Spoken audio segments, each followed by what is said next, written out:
जय हिंद साथियों, आप लोग कैसे हैं? आप लोग ठीक ठाक होंगे। आशा करता हूं कि हमारे चैनल से आप लोग जुड़े हैं और आज एक नया टॉपिक लेकर आऊँगा इस चैनल में।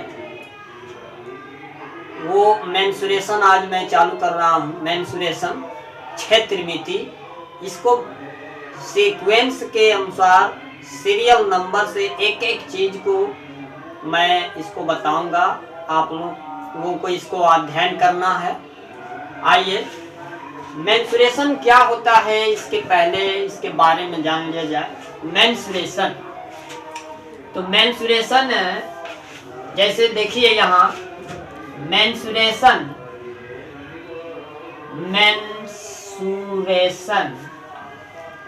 मेंसुरेशन का अर्थ होता है क्षेत्र मिति। क्षेत्र मिति, एक और इसका हिंदी अर्थ होता है धन ज्यामिति। धन ज्यामिति, कोई भी चैप्टर पढ़ने से पहले जो उसका हेडिंग रहता है, उसका नाम रहता है, उसी के बारे में अच्छे से जानना है कि उसके नाम में क्या अर्थ होगा, उस नाम का क्या रिजल्ट मिलेगा। पहले आते हैं, देखिए मेंसुरेशन इंग्लिश शब्द है, हिंदी में क्षेत्र मिति कहते हैं। देखिए इसको क्षेत्र मिति को मैं हिंदी रीजन में बता रहा हूँ।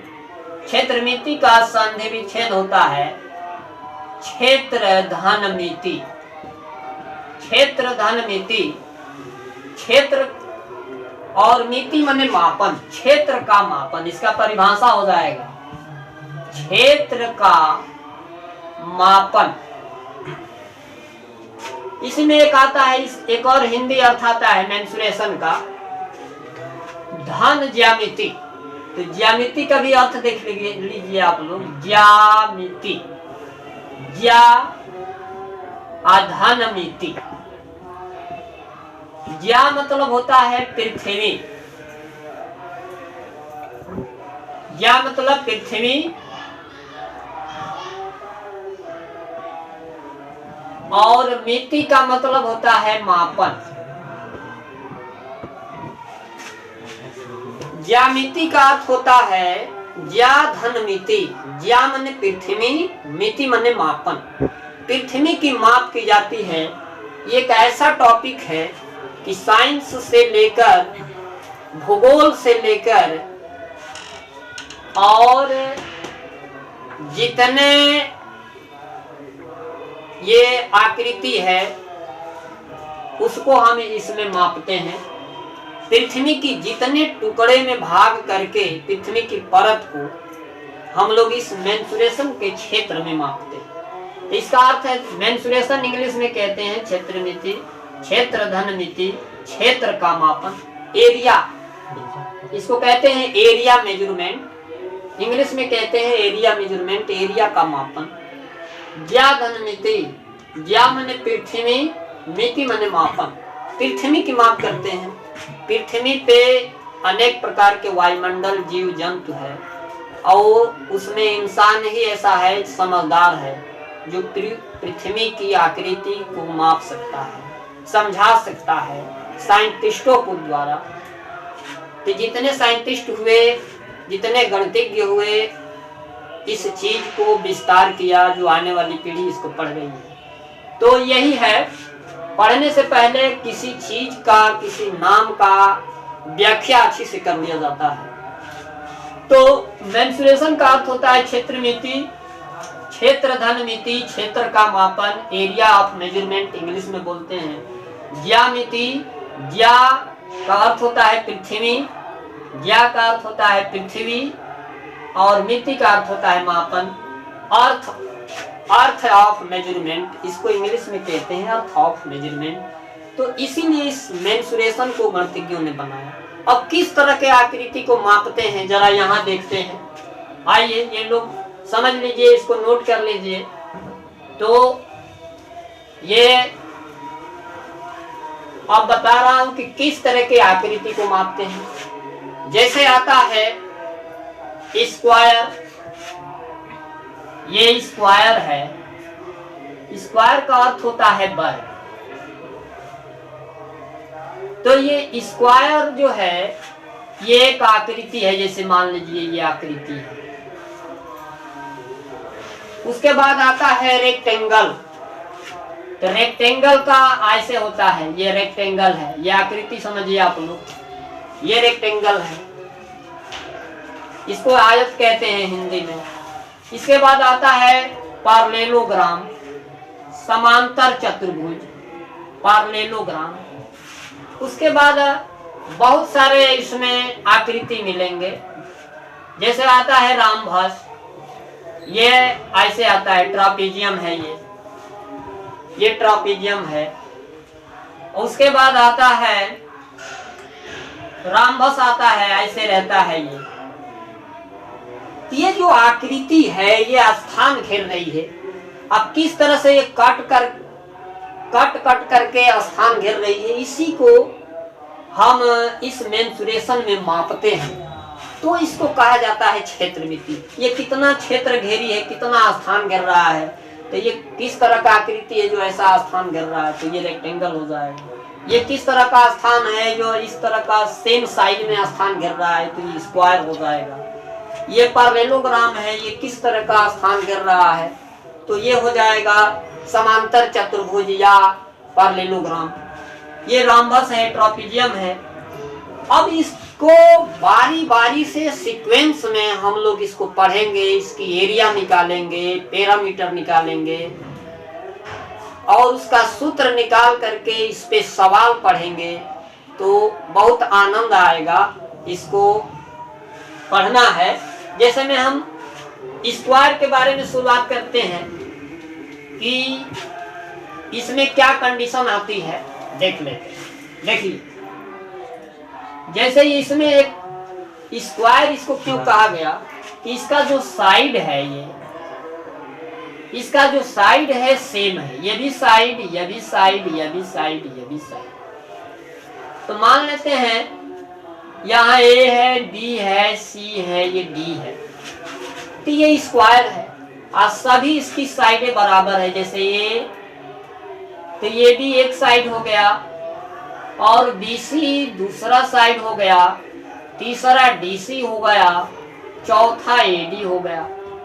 अब इस तरह से लिखने का मतलब कि सभी साइडें बराबर है। तो सभी साइडें बराबर आ रहा है। इसमें अगर लेट कर लिया जाए, लेट हमारा AB equal to A, side है ये, यहाँ लिख दे रहा हूँ साइड, हिंदी में लिखते हैं भुजा। तो ये साइड मान लिया जाए, अगर ये A है तो यह भी A होगा, यह भी A होगा, यह भी A होगा। अब रही बात इसकी पैरामीटर, पैरामीटर निकालने की बात आती है, परिमाप। इसका पैरामीटर, तो पैरामीटर ये आ जाएगा परिमाप, जैसे इसका परिमाप हिंदी में बोलते हैं पैरामीटर।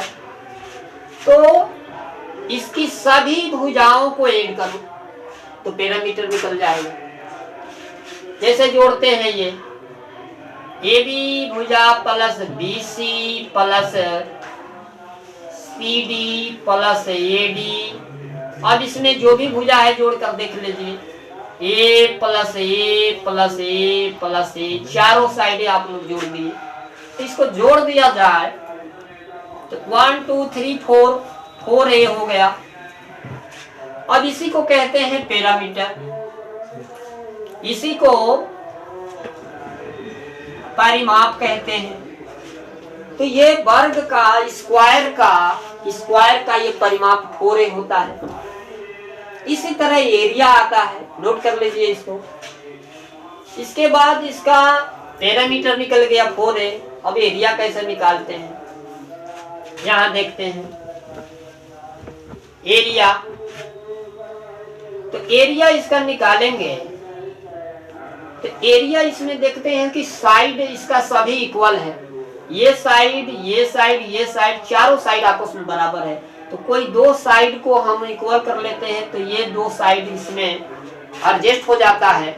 जैसे मान लेते हैं a इंटू ए, तो ये साइड इस साइड के इक्वल हो गया और ये साइड इस साइड के इक्वल हो गया।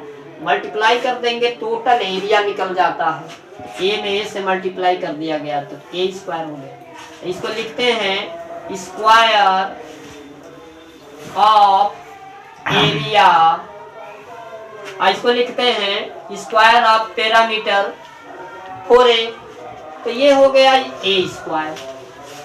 तो इस तरह से इसका एरिया निकाल लिया जाता है। अब आते हैं इसका डायगोनल कितने होते हैं, डायगोनल का भी परिभाषा पूछता है, तो इसको समझिए। ये अभी सूत्र निकाला जा रहा है। अब एक चीज और बताते हैं कि स्क्वायर की आप माप कर रहे हैं क्षेत्रमिति के अंदर, मेंसुरेशन के अंदर, तो अब इसकी ये डायगोनल 2 होता है, ये सेम होता है, या भी डायगोनल है, ये सेम होता है। तो इसमें देखते हैं कि एक ट्रिंगल बन रहा है, एक यह ट्रिंगल, 2 ट्रिंगल बन रहा है, और एक ट्रिंगल मैं ऐसे निकाल दूं तो ये एक प्रकार के राइट ट्रायंगल बन जाएगा, यहाँ 90 डिग्री एंगल बन जाएगा। तो ये ए है, या भी ए है, और इसको हमको निकालना है। तो मान लेते हैं ये ए और सी है, ये बी है। तो एक फार्मूला आता है पाइथागोरस थ्योरम से कि ये स्क्वायर, ये AC स्क्वायर डायगोनल का स्क्वायर इक्वल AB का स्क्वायर प्लस BC का स्क्वायर। अब देख लेते हैं AC रूट में, अब अच्छे देखो AB का मान A है तो A का स्क्वायर कर दो, BC का भी मान A है तो A का स्क्वायर कर दो। तो AC बराबर रूट में इसको जोड़ लेते हैं 2A स्क्वायर होगा। अब 2 का स्क्वायर रूट तो नहीं निकलेगा, लेकिन A स्क्वायर का रूट निकल जाएगा, तो इसलिए A रूट 2 निकल दिया जाता है। ये डायगोनल हो गया, विकर्ण कहते हैं इसको, विकर्ण हिंदी में कहते हैं विकर्ण, इंग्लिश में डायगोनल, याद रहना चाहिए। ये डायगोनल पूछता है कि स्क्वायर का डायगोनल का फार्मूला कितना होता है, ये तो ये मान मिल जाएगा A रूट 2, एरिया हो जाएगा इसका A स्क्वायर, पैरामीटर हो जाएगा 4A। तो ये स्क्वायर की कहानी है। अब इस पे सवाल बनाया जाता है, तो सवाल भी आसान है। तो ये फार्मूला है, सवाल कैसे पढ़ते हैं ये नोट कर लीजिए। तो सवाल कैसे आता है देखिए, जैसे ये दे दें एरिया, इसका भुजा दे दे, स्क्वायर का भुजा, जैसे मान लेते हैं 10 मीटर का ये भुजा है और इसका एरिया निकालिए। तो देखिए एरिया का फार्मूला होता है,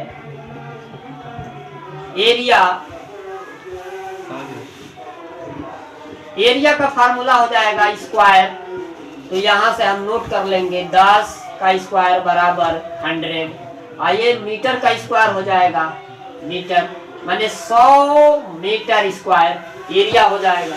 और बात आती है पैरामीटर का, पैरामीटर का बात आती है, तो पैरामीटर का बात आती है। तो देखिए ये परिमाप है, इसका पूरी भुजा जोड़ना 4A आता है। अब निकाल दोगे यहाँ से 4 गुणे भुजा का मान है 10 मीटर, 10 अर्थात तो 14 मीटर, परिमाप निकल गया। अब डायगोनल पूछता है, तो डायगोनल का ये है AC जो है मान A रूट 2 है, तो A का मान है 10, तो 10 लिख देंगे। इसका मान होता है 1.41, तो ये हो जाएगा 14.1 सेंटीमीटर। अब ये डायगोनल निकल गया। इस तरह से न्यूमेरिकल आता है और एरिया पूछता है। तो ये रहा स्क्वायर, बारी बारी से मैं इसको एक्सप्लेनेशन करेंगे, आप लोग इसको पढ़िए और अच्छा लगे तो इसको सब्सक्राइब और लाइक कीजिए।